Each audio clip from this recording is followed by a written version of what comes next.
네, 안녕하세요. 파도세무에게 대표 세무사 이지훈입니다. 오늘 영상에서는 2026년 5월 9일부터 다시 부과를 하게 되는 다주택자 양도소득세 중과, 그리고 그 전에 반드시 알고 계셔야 할 핵심 내용들을 정리해 드리려고 하는데요. 오늘 영상 들여다 보시고 유익하다면 구독과 좋아요 눌러주시고 주변에 계신 다주택자 분들께 공유 부탁드립니다. 요즘 저희도 다주택자 분들이랑 상담 정말 많이 하고 있는데요. 상담하다 보면은 뉴스 보긴 했는데 저는 해당 안 되겠죠 하고 자료 주시다 보면 저희가 자료 받아보면은 중과 대상이신 분들 굉장히 많거든요. 뭐 예를 들어서 오피스텔이라든지 뭐 분양권이라든지 입주권 같이 가지고 계신 분들이라든지 아니면 상속주택 하나 껴있는 분들 같은 경우는 다주택자인지조차 모르고 계신 경우가 많습니다.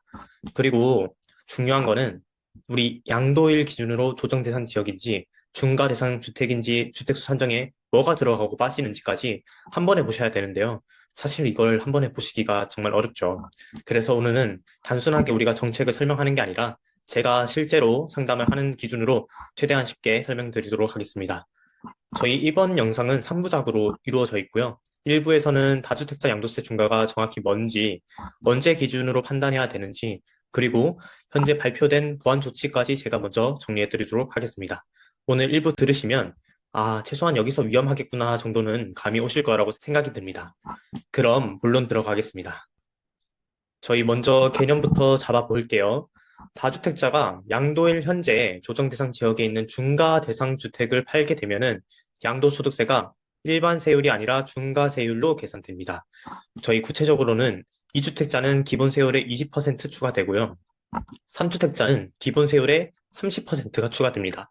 여기까지만 들으면 아, 세율만 조금 올라가는구나 생각하실 수 있는데요. 진짜 무서운 거는 장기 보유 특별공제가 통째로 빠진다는 점이에요.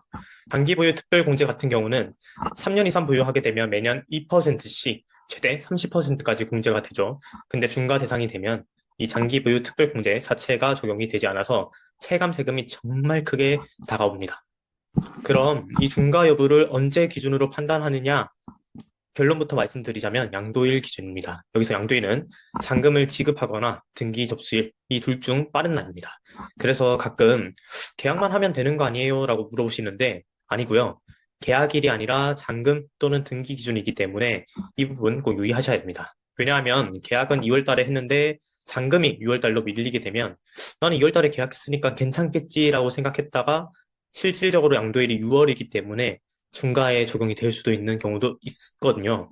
그리고 원칙적으로는 이 양도일이 2026년 5월 9일 이전이어야 우리가 이 중과세율을 피할 수 있습니다. 그래서 오늘 영상에서는 2026년 5월 9일이 계속해서 나올 예정이니까 한번 살펴봐 주세요. 현재 정부 입장은 명확하죠. 2026년 5월 9일 이후에는 다주택자 양도세 중과는 확실하게 부활한다. 하지만 우리가 예상하지 못했기 때문에 이 시장 충격을 완화하기 위해서 보완 조치는 하나 만들어줬어요. 이 보완 조치 한번 얘기해 보도록 하겠습니다. 먼저 우리가 기존의 조정 대상 지역이었던 강남 3구와 용산구 같은 경우는 2026년 5월 9일까지 계약 체결하고 계약금 수령하고 4개월 내에 양도하는 경우에는 중과 적용되지 않습니다.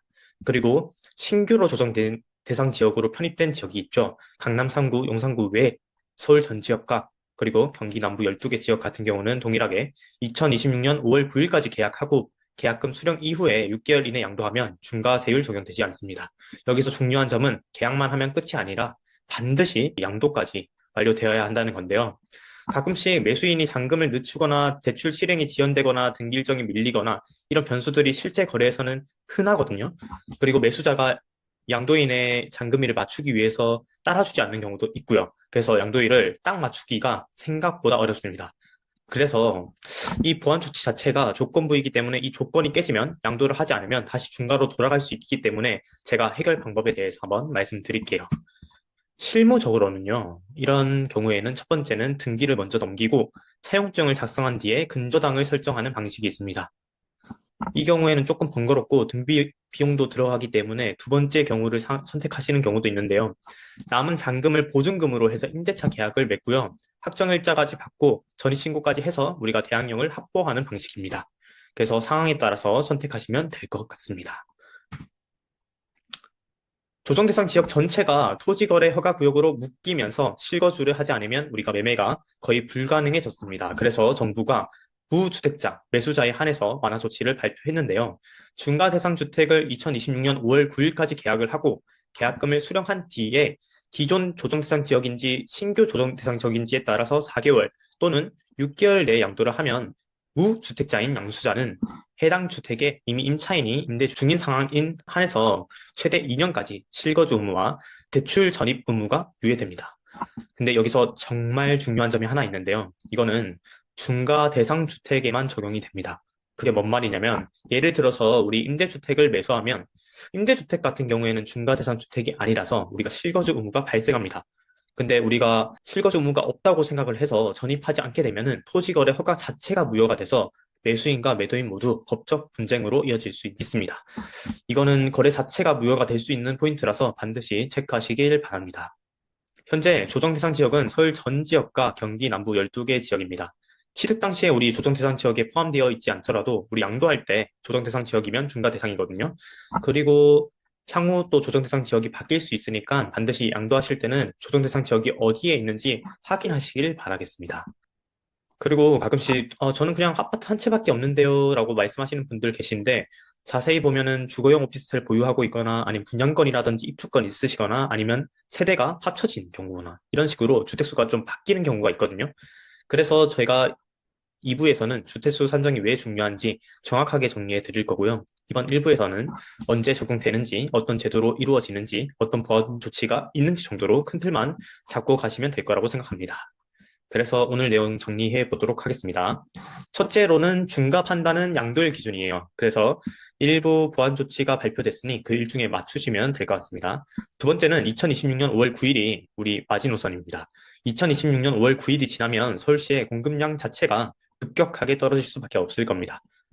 그리고 셋째로는 계약 후에 계약금을 지급하고 우리 지역에 따라서 4개월 또는 6개월 내에 반드시 양도까지 완료해야 된다는 점 꼭 유의하시길 바라겠습니다. 다음 2부에서는 우리 다주택자 기준과 주택수 계산, 실무에서 가장 많이 틀리시는 부분에 대해서 제가 정확하게 설명해 드리도록 하겠습니다. 혹시 지금 매도 예정 주택이 있으시거나 다주택자 구조 때문에 고민 중이시라면 혼자 판단하지 마시고 전문가와 처음부터 점검하시길 권해드리겠습니다. 예를 들어서 계약을 했는데 잔금 일정이 좀 불안하시거나 내가 중과 대상인지 아닌지 애매하시거나 보유주택 중에 오피스텔이라든지 분양권, 상속주택이 껴있다고 하시는 분들은 상담 한 번만 받으셔도 의사결정이 훨씬 빨라지니까요. 지금은 타이밍 싸움이기 때문에 혼자 판단하지 마시고 상황 그대로 들고 오셔가지고 상담 받아보시면 좋겠습니다. 영상 설명란에 상담 링크 남겨두겠습니다. 감사합니다.